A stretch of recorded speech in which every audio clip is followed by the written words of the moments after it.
thing it's something that I'm interested in as far as musicians who kind of deal in kind of a different form of activism, so to speak.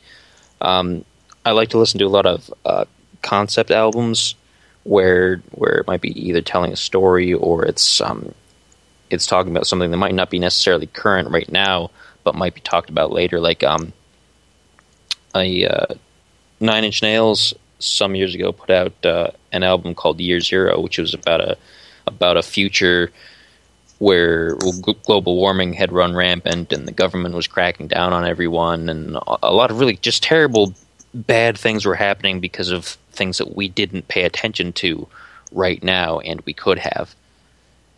And that's another way that musicians are kind of communicating ideas to people without overtly saying, hey, this is what I think we should be doing, or this is what... So if you have a musician who might be a little bit more, let's say, on either the shy side, or they might not want to just be like in your face, like, hey, this is an issue, look at this. It's a more subversive kind of attention grabbing thing, because you start to think about it, you're like, oh, that could really happen. And you get that with that album, but you also get that with getting back onto hip hop a little bit. You have an artist, Del, the Funky Homo Sapien. It's a fun name, but he has 2 albums called Deltron, where he talks about the future in kind of a sci-fi way, but it's all based on things that are happening now that we as a society didn't pay attention to. Like, we didn't feed our homeless, we didn't feed our poor, we put people into power that just wanted to be really greedy with what we have, and we didn't pay enough attention to really what was going on around us. It wasn't necessarily that we didn't do anything, but we just didn't pay attention because either we were lazy or that we were just complacent. And that's another thing. It's less necessarily, hey, you should go do this specific thing, and it's more like, go out and do something. Doing something is better than doing nothing at all. Yeah, that album's awesome too. That was one of my favorite guys. He's awesome. He's been around for a long. I mean, I don't know, early '90s, right? So what is that? 25-ish years. He's like, I mean, you almost be on the classic rock station now. Yeah. So yeah, he's pretty awesome. And what's his other?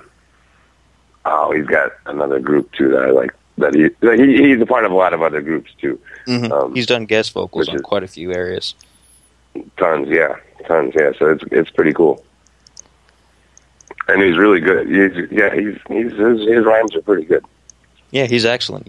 He's very well done. He's very communicative about how he feels without being really kind of like specific.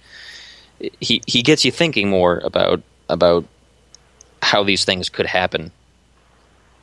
Yeah, he doesn't have that angry tone like maybe NWA or Public Enemy or one of those other more political rap things. More relatable. He's real smooth. Like it's almost like you're sharing a beer with him in the bar. Mm-hmm. And, Hieroglyphics is the name of the band that I was thinking of. I like those guys a lot too.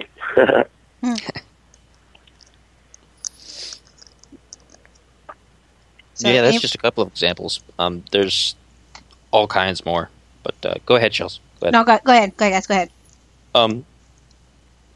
There was another, like, of course, Megadeth.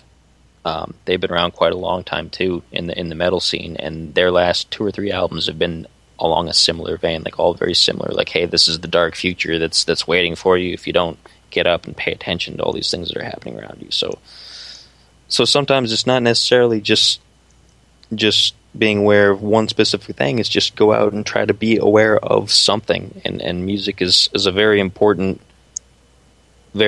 tool in helping people pay attention and express and talk about what's important to them. Mm-hmm. You know, if people may not want to talk about certain things, and they're going to go out and talk about it because they believe in it. Mm-hmm. You know. Yeah, music's awesome for that. It's really, I mean, because sometimes you get attached to the way the music sounds or the beat or the groove, and then you start to digest what they're really saying. And sometimes the music is not like that Deltron album, for example. Like if you could listen to the whole thing and not really pay attention per se to what he's saying, and it's still a good album. But then when you digest the lyrics, and you're like, oh man, he's really thinking about this stuff, you know? Mm-hmm. Mm-hmm.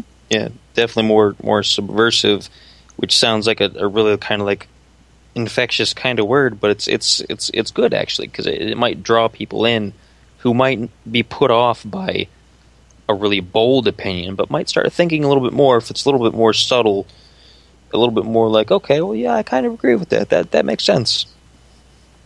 Right? Yeah. Not everybody likes to be hit over the head with different views. You know, sometimes that idea works, and you know, like it's nice to, like, you know, guys like Rage Against the Machine. We talked about them a couple times already. But I mean, those guys aren't subtle at all, right? Like they'll smack you over the head with their message. But sometimes it's nice to have it just kind of seep in, and you can appreciate the music and listen to the music without getting all worked up. And then some days you listen to it and you're like, you get more involved in the lyrics and you get worked up, kind of thing. So it's nice when the music can do both, kind of. Yeah, definitely.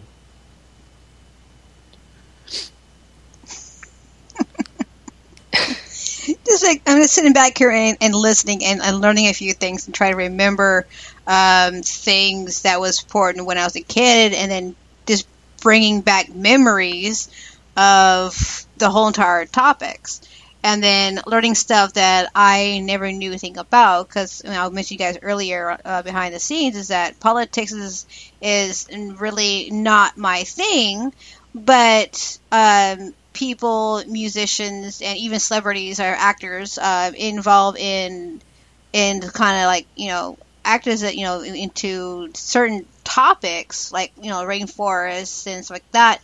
That's what I pay attention to the most when I hear musicians do good things with their stardom, I guess you would call it, and help people with different things. Like, for example, out there in Africa, they help out with the homeless, not the homeless, but the hunger out there, feed the hunger. And that's what I basically know of. I mean, not this the person I'm about to talk right now is not a celebrity or a musician. She was a princess, Princess Diana. She was very heavy duty back in the UK, trying to get rid of the bombs that was planting on the ground, where a lot of kids were being blown up just by walking in the field because they were still alive from World War I and II and partly Vietnam.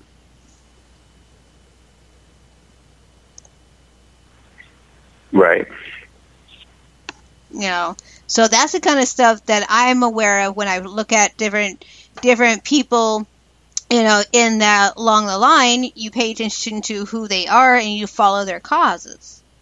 And it's good to have almost like a lineage of things of good things that you're known for as an artist. Like, of course, we know we talked about Sting, how he's identified with like the rainforests and with different things.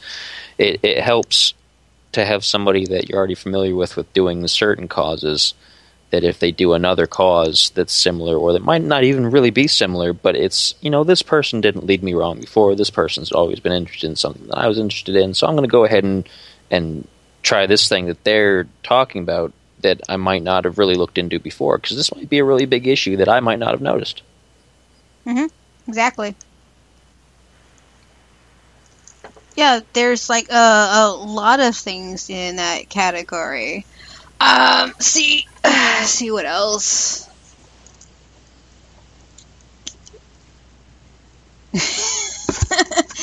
I think we're running out of things to talk about. So how about we play a little bit of music? Johnny, I have Rug Out queued up. Tell us about that song. Oh, Rug Out, yeah. This I like this song. This one slams pretty good. It's talking about just I think the catalyst was kind of personal for me. I had some pretty big switches in my personal life with my kids. I got a divorce and things like that, and everything just kind of felt like you pulled the rug out from underneath me. And so I kind of wanted to analyze that feeling not just with just the idea of divorce and children and things like that, but just other situations where folks are just, things are going good and then you never know. Things might switch up on you. So there's some situations of talking about, folks going to jail or folks getting in a car accident or things where just things switch on you real quick and you weren't expecting it. And so it's good to pay attention to who you got around you and make sure you let them know that you appreciate them and they're important in your life, because you just never know how quick it's going to switch. Mm-hmm. Mm-hmm. For sure. Okay, guys, here's... That's the rug out. Rug out, Johnny Sonic.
You're the one driven by your kids. With his head down, takes the messages. And the beverages, they're all dead from this. Their lives just slip right away.